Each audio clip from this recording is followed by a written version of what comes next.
Good morning, everybody. Nice and early. I'm just going picking because I've got a workshop today. I've got 10 people coming to learn how to do their own wedding flowers.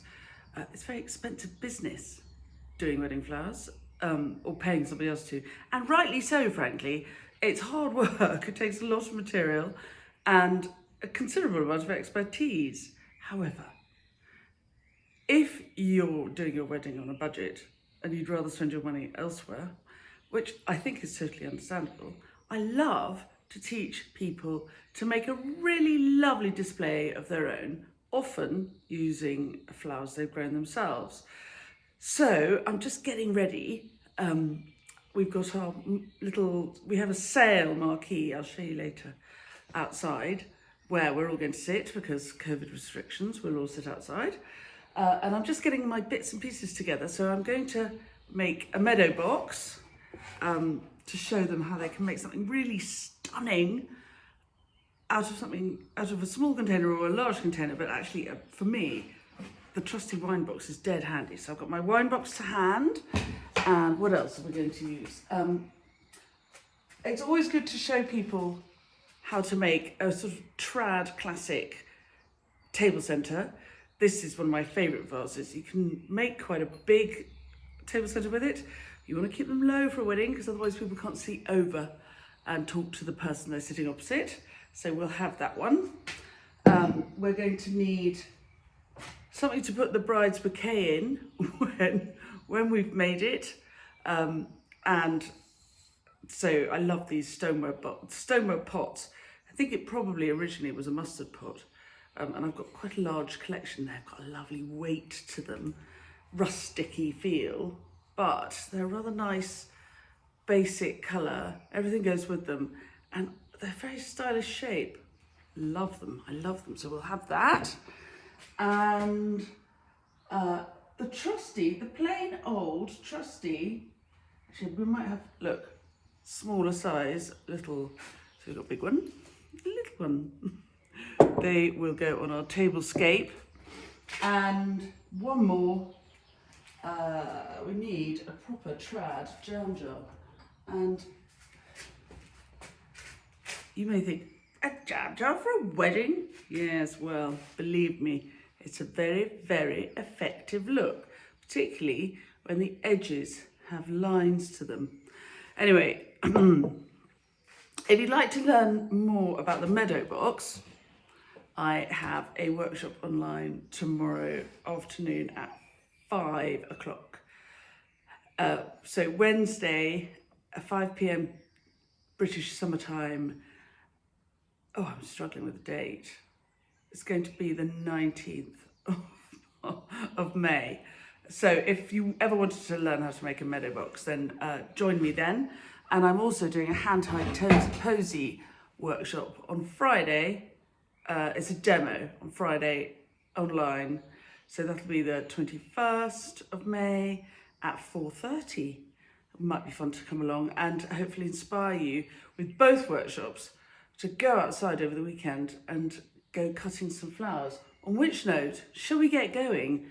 Because it'll be time to get the children up in a minute if I don't get a move on. Let's go.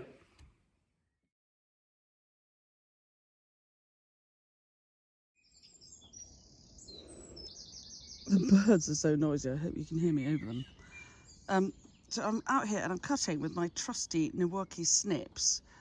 You might say, normally snips are a bit sharper than that, don't they have pointy ends? Well, it's true. These are my older ones and I'm afraid I dropped them a few times.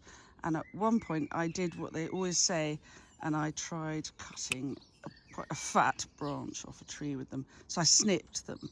So Fabrizio, my husband, partner and friend, just took the ends off for me and made them round again, and actually they're dead handy still.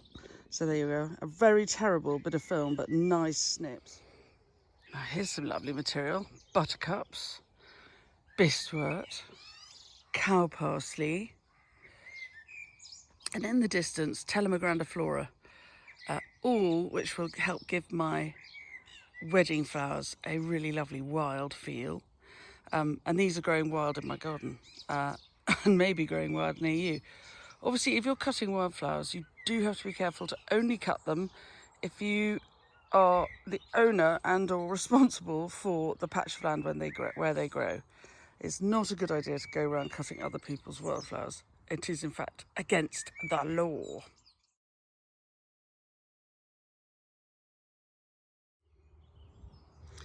Top tip, if you have bulby flowers, and they've got quite short stems, pull them slowly and you get much longer stems. This is my trusty garden trolley.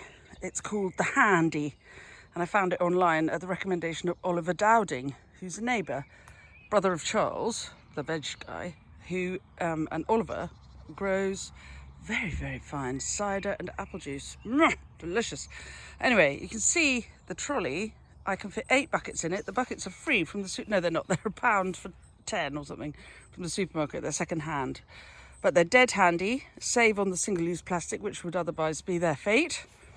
And as you can see, she says falling over, I can get a lot. I can get 8 buckets into my trolley, fill them with water. Don't get a trolley that's so big you can't pull it around. So, and I'm a big, strong girl.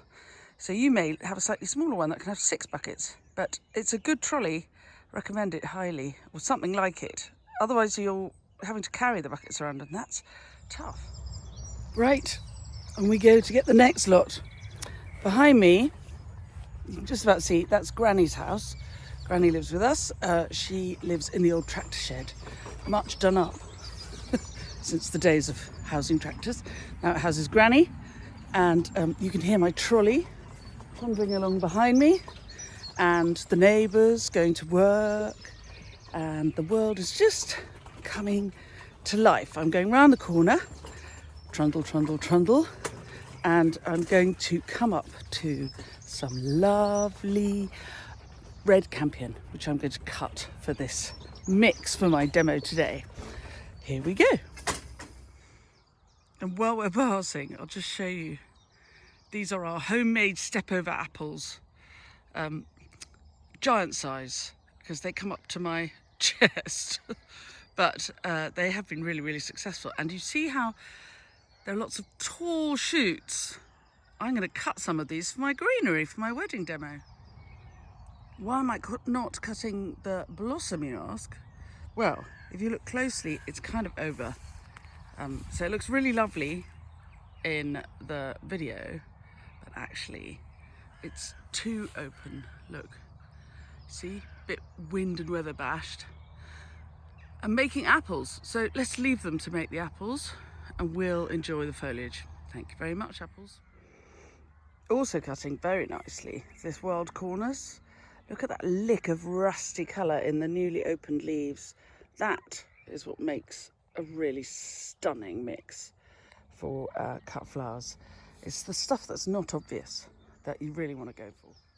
I always park my trolley in the shade when I'm cutting. Sometimes, if you look, you'll see, here, this one is covered in black fly.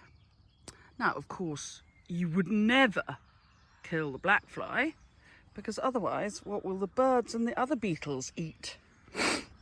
But if you look around, you'll find plenty that don't have black fly all over them. So cut those. For example, this one, look. Whoops. Oh, I'm so good at this. There you go. No black fly on that one. So that one's good to cut.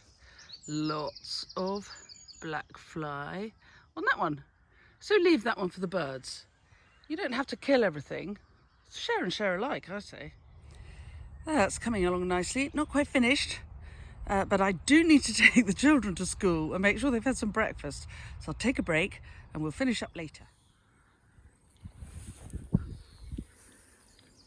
So now we're ready for our lovely workshop here at Common Farm Flowers. We've got our timber in tent sale, we've got a trolley load of flowers, lots of vessels to play with, and there are loads of people coming to release their inner florist. I'll see you later.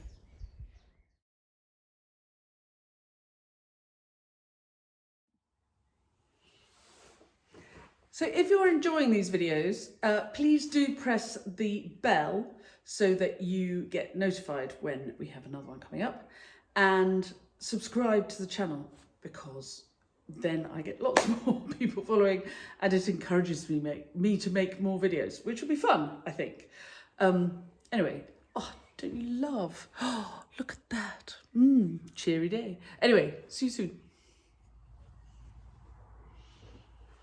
So some hours later, we've had a lovely day looking at how to make wedding flowers for people who want to do their own. We've made posies and bouquets and buttonholes. I'm still wearing mine.